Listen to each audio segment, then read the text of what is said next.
ప్రభుత్వ పాలనలో ఉద్యోగులు భాగం. ప్రభుత్వ పాలన సక్రమ నిర్వహణకు ఉద్యోగుల కృషి ఎంతగానో దోహదపడుతుంది.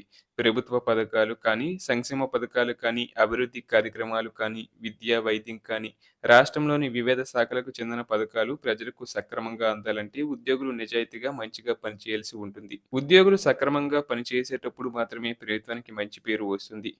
తదనుగుణంగా ఉద్యోగులకు సకాలంలో చెల్లించాల్సినటువంటి జీతభత్యాలు కానీ, ఉద్యోగుల జీవన ప్రమాణాలకు అనుగుణంగా, సామాజిక జీవన విధానాలకు అనుగుణంగా, ద్రవ్యోల్బణం కారణంగా నిత్యావసరాల ధరల పెరుగుదల సూచికకు అనుగుణంగా ఉద్యోగులకు ప్రభుత్వం ప్రతి 6 నెలలకు ఒకసారి డిఏ చెల్లించాల్సి ఉంటుంది. ప్రతి 5 సంవత్సరాలకు ఒకసారి పీఆర్సీ ఏర్పాటు చేసి సిఫార్సులను అమలు చేయాల్సి ఉంటుంది.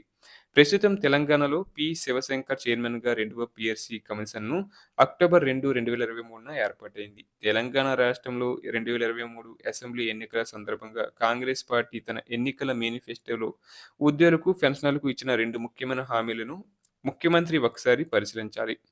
ముఖ్యంగా ప్రభుత్వ ఉద్యోగులందరికీ 2023లో పెండింగ్‌లో ఉన్న 3 డిఏలను తక్షణం చెల్లిస్తాం. కాంగ్రెస్ ప్రభుత్వం ఏర్పాటైన వెంటనే కొత్త పీఆర్సీని ప్రకటించి 6 నెలల లోపు సిఫార్సులను అమలు చేస్తాం. ఈ 2 మీరు ఎన్నికల సందర్భంగా ఉద్యోగులకు, పెన్షనర్లకు ఇచ్చిన హామీలు. మీరిచ్చిన హామీల పట్ల విశ్వాసంతో ప్రజల ఆకాంక్షలను నెరవేర్చేది కాంగ్రెస్ ప్రభుత్వం అని ప్రజలు, ఉద్యోగులు, ఉపాధ్యాయులు, పెన్షనర్లు, నిరుద్యోగులు మీ పార్టీకి సానుకూలంగా ఉండటం వల్లనే మీరు అధికారంలోకి రాగలిగారు. మీరు అధికారంలోకి వచ్చి 32 నెలలు అవుతుంది. మిమ్మలను కొత్తగా మేము కోరికలు కోరడం లేదు. మీరు ఇచ్చిన హామీలను మరియు మాకు న్యాయంగా రావాల్సిన వాటిని ఇవ్వాలని కోరుచున్నాం. 2023 పీఆర్సీ గడువు కూడా అయిపోయి 3 సంవత్సరాలు కావస్తుంది. టీజీఈ, జేఏసీ గత సంవత్సరం మే 5న రాష్ట్ర వ్యాప్తంగా అన్ని జిల్లా కేంద్రాల్లో నిరాహార దీక్షలు చేపట్టి ఉద్యమాన్ని ప్రకటించగా, ఆ ఉద్యమం తీవ్రతరం కాకుండా మీరు ఈ సంవత్సరం మే 2వ తేదీన టీజీఈ, జేఏసీకి ఇచ్చిన హామీలు కూడా అమలు పరచలేకపోయారు. ఇప్పటికీ శివశంకర్ గారు చైర్మన్‌గా ఉన్న పీఆర్సీ రిపోర్ట్ సబ్మిట్ చేయలేదు. దాన్ని అమలు పరిచే దిశగా ఏమాత్రం మీరు చొరవ చూపడం లేదు. టీజీఈ, జేఏసీ రాష్ట్ర నాయకులు స్వార్థంతో మీకు అండగా ఉండటం వల్లనే మీరు ఇచ్చిన హామీలు నెరవేర్చలేదు అనేది నగ్న సత్యం. టీజీఈ, జేఏసీ రాష్ట్ర నాయకులు తమ స్వార్థం కొరకు, వ్యక్తిగత పనులు చేయించుకోవడం కొరకు లక్షలాది మంది ఉద్యోగ, పెన్షనర్లను మోసం చేయడం సమర్థవంతమైన నాయకత్వం అనిపించుకోదు. 8 నెలలుగా పెన్షనర్ల జేఏసీ మరియు బాధిత పెన్షనర్ల సంఘాలు ఉద్యమాలు చేస్తున్న కారణంగా పెన్షనర్లకు బకాయిలు దాదాపుగా 10,000 కోట్లు ఉన్నప్పటికీ 100 రోజుల్లో 6,000 కోట్లు విడుదల చేస్తామని, పీఆర్సీ రిపోర్ట్ త్వరగా తెప్పించి అమలు పరుస్తామని నాయకులను శాంతపరిచారు.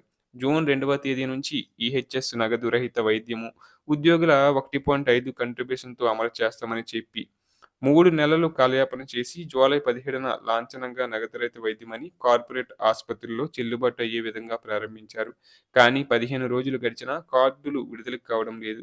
నగదురహిత వైద్యం అందడం లేదు. చాలామంది ఉద్యోగ పెన్షనర్లు ఆరోగ్య సమస్యలతో లక్షలాది రూపాయలు ఆసుపత్రుల్లో చెల్లించలేక బాధపడుతున్నారు. కానీ సామాన్య ప్రజలకు ఉచితంగా వైద్యం అందించే ఆరోగ్యశ్రీ పథకంలో 10 లక్షల వరకు పరిమితి పెట్టారు. కానీ 1.5% కంట్రిబ్యూషన్ చేసే వృద్ధులకు, పెన్షనర్ల వైద్యానికి మాత్రం 2 లక్షలకు పరిమితి విధించారు. తర్వాత 5 లక్షలకి పరిమితి పెంచుతామని, 5 లక్షలు దాటినట్లయితే ఈహెచ్‌సిటీ ఆమోదంతో పెంచుతామనడం ఎంతవరకు సమంజసం? ఇది న్యాయమేనా? ట్రస్ట్ బోర్డు సభ్యులు మరియు ప్రభుత్వం ఆలోచించాల్సిందిగా కోరుచున్నాం. సీపీఎస్ రద్దు చేసి ఓపీఎస్ అమలు చేస్తామన్నారు. అది అమలుపరచలేదు. మీరు ఇచ్చిన హామీలు ఈ విధంగా ఉన్నప్పటికీ ఏవి కూడా అమలు చేయలేకపోయారు. అలాగే మార్చి 2024 నుంచి ఇప్పటివరకు రిటైర్డ్ అయిన ఉద్యోగ, ఉపాధ్యాయులకు చెల్లించాల్సిన బకాయిలన్నిటిని 100 రోజుల్లో 6,000 కోట్లు చెల్లించామని ప్రకటించుకున్నారు. కానీ ఇప్పటివరకు పూర్తి స్థాయిలో ఏ ఒక్కరికి చెల్లింపులు జరగలేదు. కమ్యూటేషన్, జీపీఎఫ్ 100% చెల్లించామని పేపర్లలో ప్రకటించారు. కానీ అది అవాస్తవం. ఏప్రిల్ 2026 వరకు జీపీఎస్ సబ్మిట్ చేసిన వారికి కొంతమందికి మరియు కమ్యూటేషన్ కూడా కొంతమందికి రాలేదు. వారి టోకెన్ నంబర్లు పరిశీలించి రాని వారికి చెల్లించగలిగారు. అసెంబ్లీ ఎన్నికల సందర్భంగా మీరిచ్చిన హామీల వరకే పరిమితం కాకుండా వాటిని అమలుపరిచే దిశగా అడుగులు వేసి లక్షలాది మంది ఉద్యోగ, ఉపాధ్యాయుల, పెన్షనర్ల విశ్వాసాన్ని చొరగొనాలి. అదేవిధంగా టీజీఈ, జేఏసీ రాష్ట్ర నాయకులు, పెన్షనర్ల సంఘాల రాష్ట్ర నాయకులు ఉద్యోగులకు, పెన్షనర్లకు న్యాయంగా రావాల్సిన పీఆర్సీ మరియు 6 డిఏల విషయంలో ఉద్యమ కార్యాచరణ తక్షణమే రూపొందించి, తక్షణమే పీఆర్సీ రిపోర్ట్ సబ్మిట్ చేసే విధంగా ప్రభుత్వంపై ఒత్తిడి తెచ్చి, పీఆర్సీ 50% షిప్మెంట్‌తో వెంటనే అమలుపరిచి 6 డిఏలను విడుదల చేయాలని, అందుకు టీజీఈ, జేఏసీ రాష్ట్ర నాయకులు స్వార్థాన్ని వీడి ఉద్యోగుల, ఉపాధ్యాయుల, పెన్షనర్ల పక్షాన ఉండాలని లక్షలాది మంది ఎదురు చూస్తున్నారు.